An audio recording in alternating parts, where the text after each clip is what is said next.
Sa ngalan ng Ama at ng Anak at ng Espiritu Santo, Amen. sumainyo ang Panginoon. At sumayo rin. Mga minamahal na mga kapatid, upang tayo maging marapat na gumanap sa banal na pagdiriwang na ito, isipin muna natin sa mandali ang ating mga nagagawang mga pagkakasala at mga pagkukulang at ihingi natin ito ng awa at patawad sa Diyos.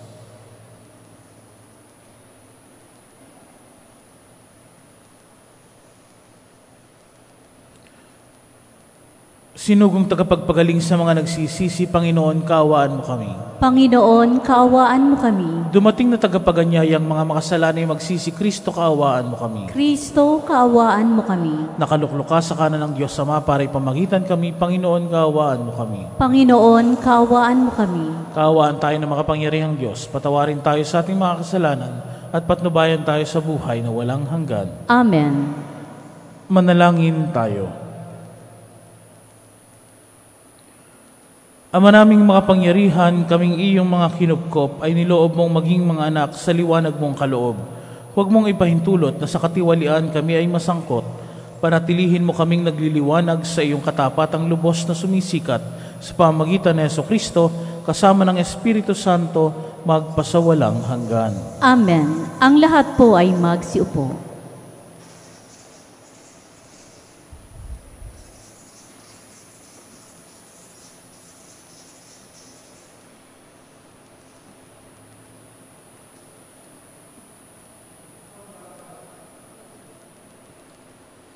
Pagbasa mula sa aklat ng Henesis.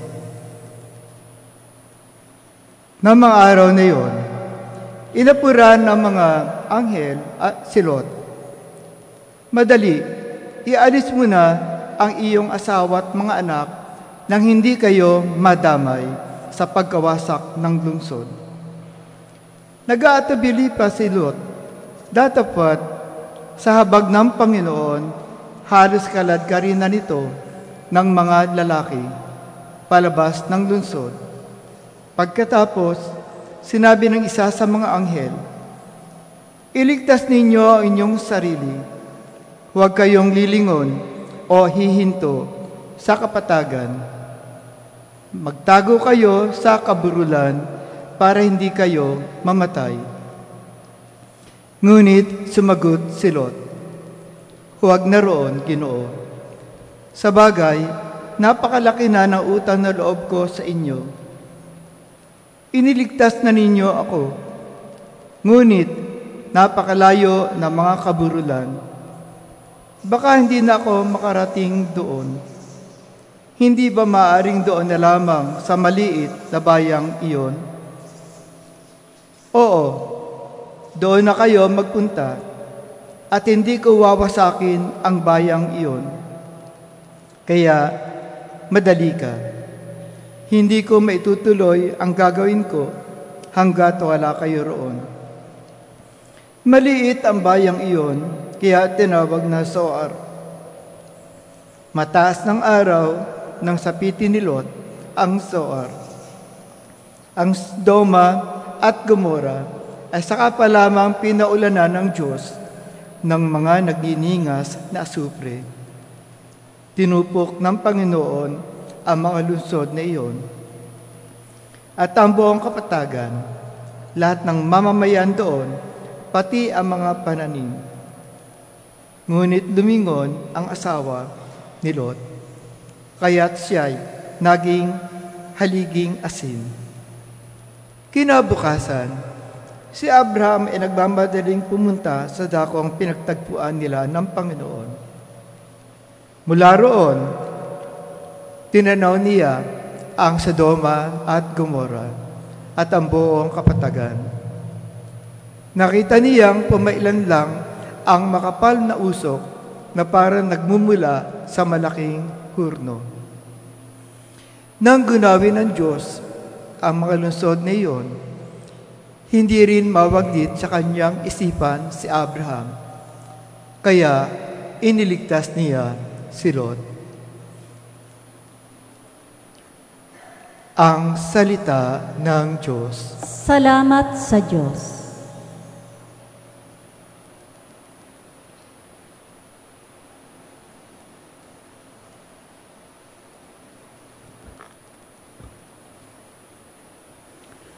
Pag-ibig mong walang hanggay, lagi kong inaasahan. Pag-ibig mong walang hanggan ay lagi kong inaasahan. Poon, ako'y iyong siyasatin, ako'y iyong subukin. Hatulan mo ang iniisip ng sarilit layunin. Pag-ibig mong walang maliw, ang kasama at kaakbay, at ang iyong pagtatapat, ang palagi kong patnubay. Pag-ibig mong walang hanggan, lagi kong inaasahan. Sa parusa ng masama, huwag mo akong idaramay. Ilayo rin sa parusa ng mahilig sa pagpatay. Ilayo mo sa kanila ang gawaing kasamaan. Mga taong sa tuwinay, naghihintay na suhulan. Pag-ibig mong walang hanggan, lagi kong inaasahan. Ngunit ako, ang pasya ko ay matuwid ang gagawin. Kaya naman, iligtas mo at mahabag ka sa akin. Ako'y ligtas sa panganib na ano paman. Sa hayag na pagsamba ko'y pupurihin ang may kapal. Pag-ibig mong walang hanggan, lagi kong inaasahan. Ang lahat po ay magsitayo.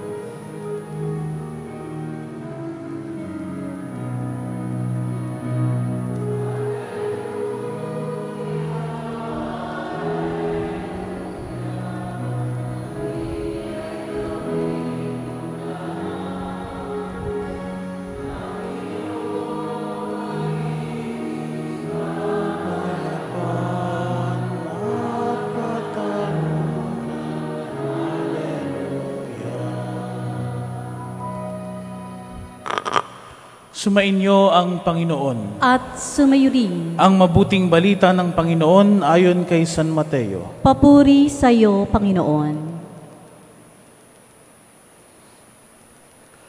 Noong panahong iyon, sumakay si Jesus sa bangka kasama ang kanyang mga alagad. Bumugso sa lawa ang isang malakas na unos at halos matabunan ng mga alon ang bangka. Ngunit natutulog noon si Jesus. Kaya't nilapitan siya ng mga alagad at ginising. Panginoon, tulungan ninyo kami, sabi nila. Lulubog tayo. At sinabi niya sa kanila, ano't kayo'y natatakot? Napakaliit naman ang pananalig ninyo. Bumangon siya, sinaway ang hangin at ang dagat, at tumahimik ang mga ito. Namangha silang lahat at ang sabi, anong tao ito? Kahit ang hangin at ang dagat ay tumatalima sa Kanya. Mga minamahal na mga kapatid, ang mabuting balita ng Panginoon. Pinupuri ka namin, Panginoong Hesukristo. Ang lahat po ay magsiupo. Sa ating buhay, meron po talaga tayong nararanasan mga problema, mga dagok, mga pagsubok. At minsan ang mga kasawian na ating nararanasan, aring dalawang bagay lang yan. Una, dahil maaring ito ay pagpapakita ng katarungan ng Diyos dahil tayo nagiging makasalanan. Pinahihintulutan ng Diyos na mangyari sa atin ang mga bagay na ito upang magpakita ng tila parusa para sa ating mga pagkakasala. Tulad na lamang ng ipinakita sa atin sa unang pagbasa dahil sa pagiging makasalanan ng Sodoma at ng Gomora, sila ay pinaulanan ng asupre, kaya napugnaw ang mga bayang iyon. Gayun din ang asawa ni Lot na sumuway sa utos ng anghel na lumingon. Kaya nga, dahil sa kanilang pagsuway, dahil sa kanilang mga masasamang gawi, sila ay nakaranas ng problema, sila ay nakaranas ng disgrasya sa kanilang buhay. Pero minsan, di naman dahil sa tayo'y makasalanan. Minsan sasabihin pa nga natin, ako naman po ay paladasal, palasimba, gumagawa naman ako ng mabuti. Bakit ganito pa rin ang nangyayari sa akin? Ito, mga minamahal ng mga kapatid, ay yung tinatawag nating test of faith na nangyari naman sa ating ebanghelyo. Ang mga alagad, sinusubok ng Diyos hanggang saan ang kanilang pananalig. Kasama nila si Jesus, pero tila nawawalan sila ng pag-asa, nawawalan sila ng pananampalataya. Kaya nga mga minamahal na mga kapatid, sa unos ng ating buhay, kung alam naman natin na hindi tayo nagiging makasalanan, kung tayo naman ay nagkukumpisa lagi, at patuloy pa rin ang dagok sa ating buhay, sinusubok ka, kapatid, kailangan mo lang maging matatag. At sa ating pagiging patuloy na magiging matatag sa pananampalataya, sa ating pag-asa sa ating Panginoong Diyos, sa ating paninatili sa ating Panginoong Jesucristo, sa kabila ng mga hirap at pasakit sa mundong ito, tayo magkakamit ng mas maraming pagpapala. Diyan tayo lalong kinalulugdan ng Diyos at tayo ay patuloy na Kanyang kinakalinga, sinusubaybayan, pinoprotektahan, sapagkat ang Diyos ay hari ng lahat, pati ng kalikasan. Kaya nga kung nais natin na maligtas mula sa mga panganib, patuloy tayong mananalig. Ano man ang ating pagdaanan, alam natin na may Diyos tayo na malalapitan.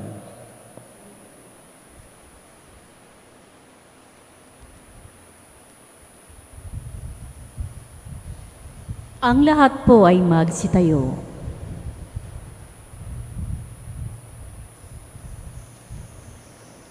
Sumusunod sa anak ng Diyos, maging ang hangin at alon. Mulat sa katotohanan ito, manalangin tayo ng may pananalig para sa katahimikan ng napakagulong mundo.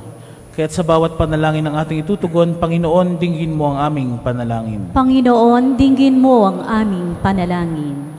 Ang simbahan, sa pamamagitan ng kanyang mga miyembro, naway maging malakas sa pananampalataya, higit sa lahat sa kanilang pagharap sa mga paghihirap at pagsubok sa ating panahon. Manalangin tayo sa Panginoon. Panginoon, dinggin mo ang aming panalangin. Ang mga naglalakbay sa karagatan, ang mga mandaragat, mga mangingisda, at yaong mga taong sa dagat nagmumula ang ikinabubuhay, naway makadama ng kasiguraduhan at kaligtasan. Manalangin tayo sa Panginoon. Panginoon, dinggin mo ang aming panalangin. Ang mga nangihina sa kanilang pananampalataya, naway mapatatag sa pamamagitan ng tulong at suporta ng kanilang mga kaibigan. Manalangin tayo sa Panginoon. Panginoon, dinggin mo ang aming panalangin. Ang mga may kapansanan at mga nagdurusa sa matagal na karamdaman, naway makatagpo ng kapayapaan kay Kristong may kapangyarihang magpagaling. Manalangin tayo sa Panginoon. Panginoon, dinggin mo ang aming panalangin. Ang mga yumao, naway makadama ng walang hanggang kapayapaan kay Kristo. Manalangin tayo sa Panginoon. Panginoon, dinggin mo ang aming panalangin. At sa saglit na katahimikan, ating itaas sa Diyos ang ating mga personal na kahilingan at intensyon.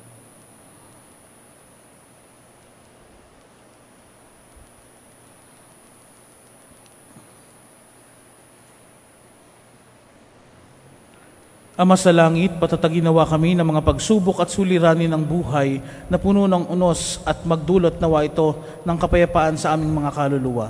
Hinihiling namin ito sa pamagitan ni Kristo ang aming Panginoon. Amen. Ang lahat po ay magsiupo.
Ang lahat po ay magsitayo.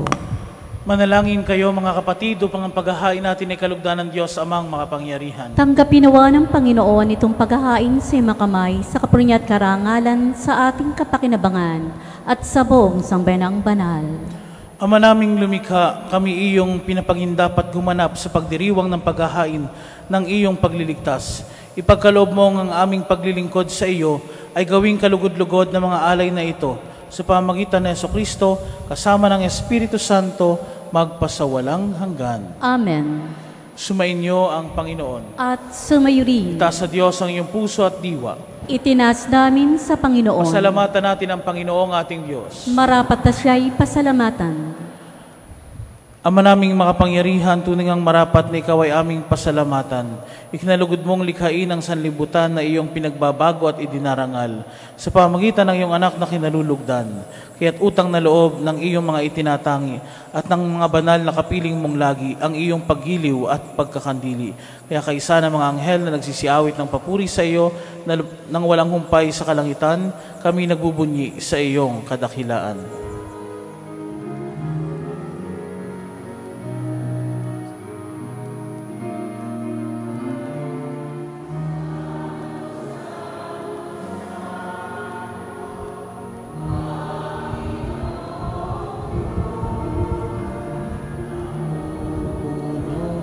Ang langit at lupa ng kadakilaan mo.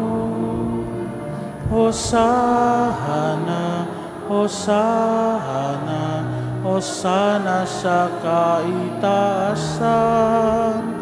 Hosana, Hosana, Hosana sa kaitaasan. Pinagpala ang naparirito sa ngalan ng Panginoon.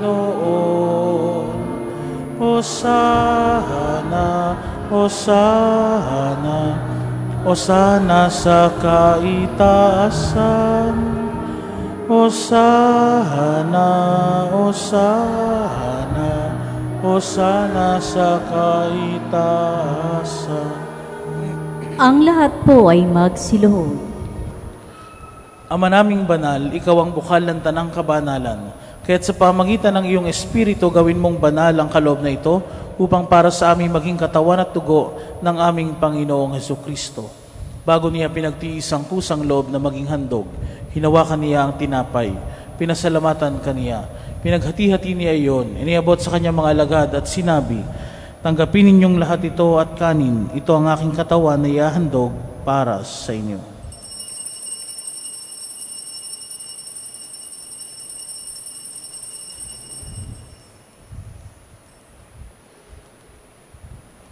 Gayun din naman, nung matapos ang hapunan, hinawakan niya ang kalis. Muli kaniyang pinasalamatan.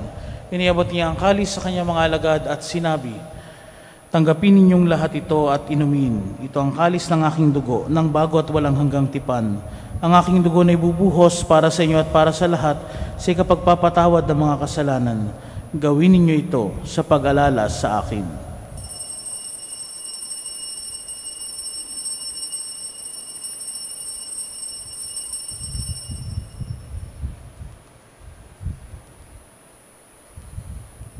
Ipagbunyi natin ang misteryo ng pananampalataya.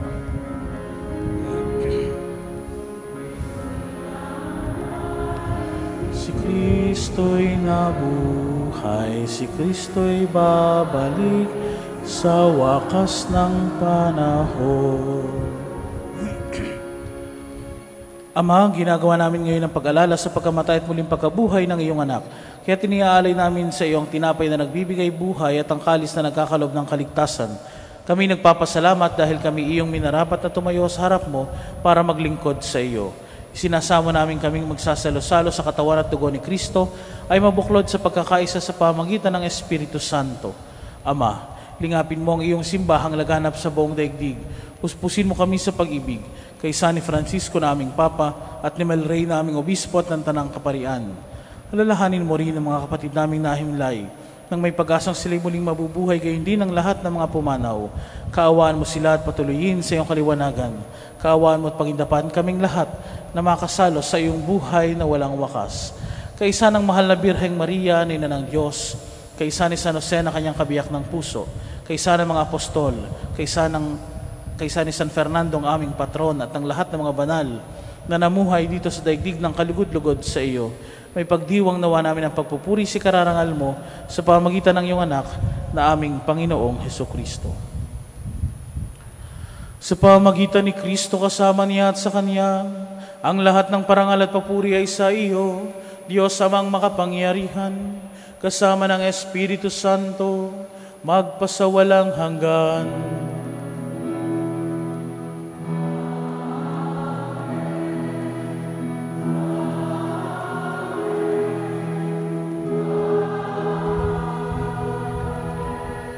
Ang lahat po ay magsitayo. Sa tagubilin ng mga nakagagaling na utos sa turo na Jesus na Panginoon natin at Diyos, ipahayag natin ng lakas loob.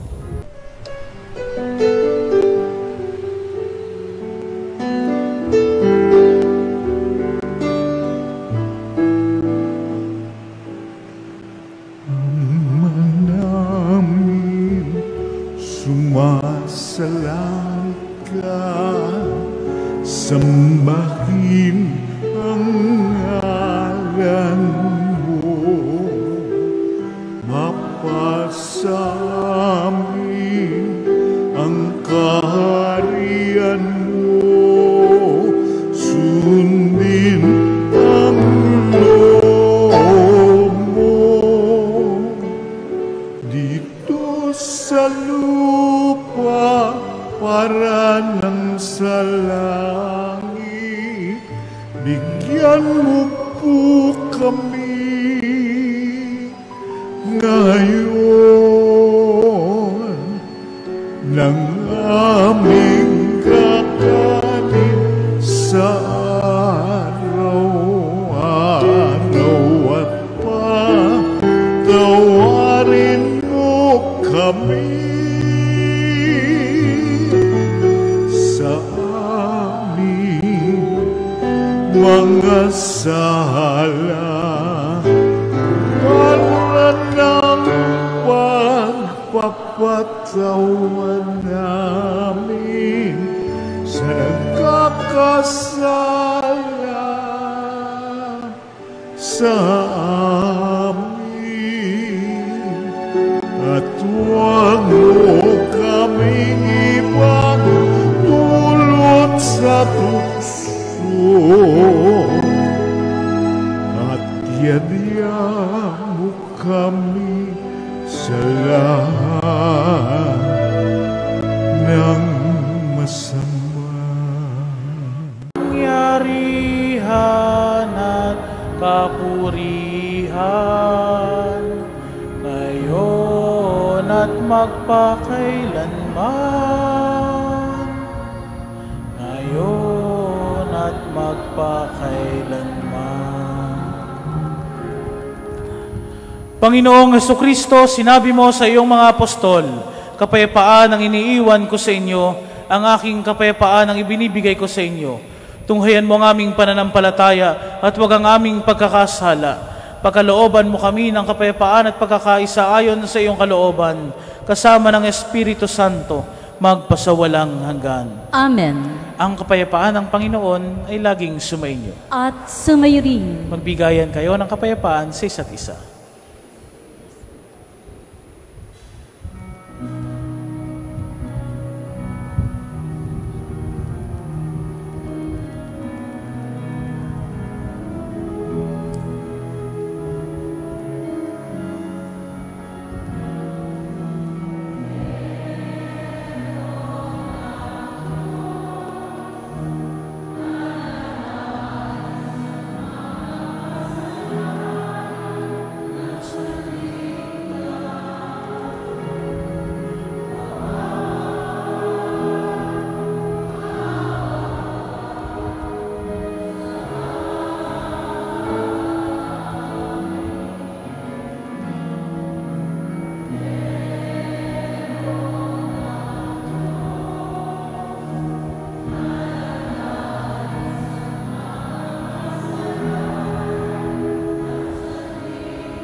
sa amin ang iyong kapayapaan. Kapayapaan. Ang lahat po ay magsiluhod. Ito ang kordero ng Diyos. Ito ang nag-aalis ng mga kasalanan ng sanlibutan. Mapalad ang mga inaanyayahan sa kanyang piging. Panginoon, hindi ako karapat-dapat na magpatuloy sa iyo, ngunit isang salita mo lamang ay gagaling na ako.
Ang lahat po ay magsitayo. Manalangin tayo. Ama naming mapagmahal, buhayin nawa kami ng aming inihain at pinagsaluhan upang kaming pinagbuklod sa pag-ibig mo kailanman ay magkaroon ng bungang lagi naming mayaalay sa pamagitan ng Jesucristo kasama ng Espiritu Santo magpasawalang hanggan. Amen. Inaanyayahan po sa unahan ang mga nagdiriwang ng kanilang kaarawan, anibersaryo ng kasal sa simbahan, nakatakdang mga ibang bansa at sasailalim sa pagsusulit para po sa pagbabasbas at panalangin. At kasunod din po nito ang pagbabasbas ng mga religious articles.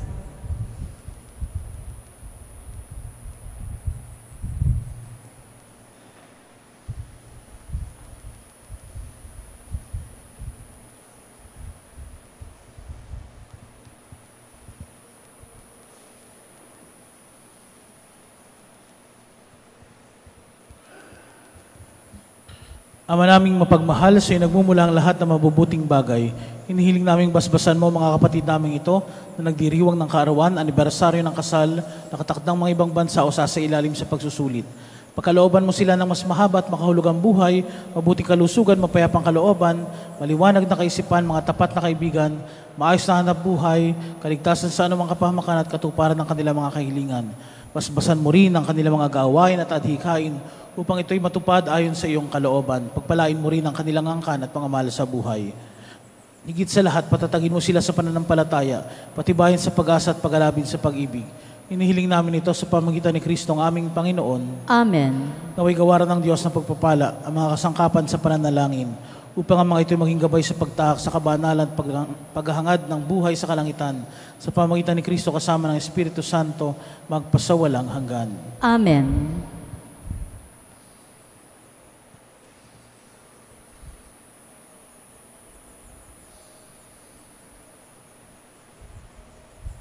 Palakpakan po natin ang mga nagdiriwang ng kanilang kaarawan at anibersaryo ng kasal sa simbahan.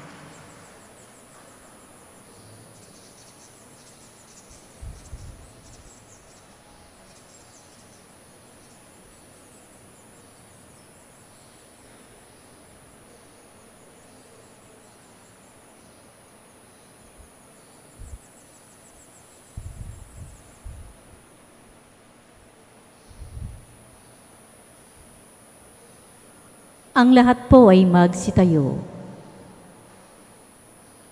Maraming salamat po sa inyong lahat na nakisa sa ating banal na pagdiriwang ng misa, gayon din sa mga nakisa sa atin via online streaming.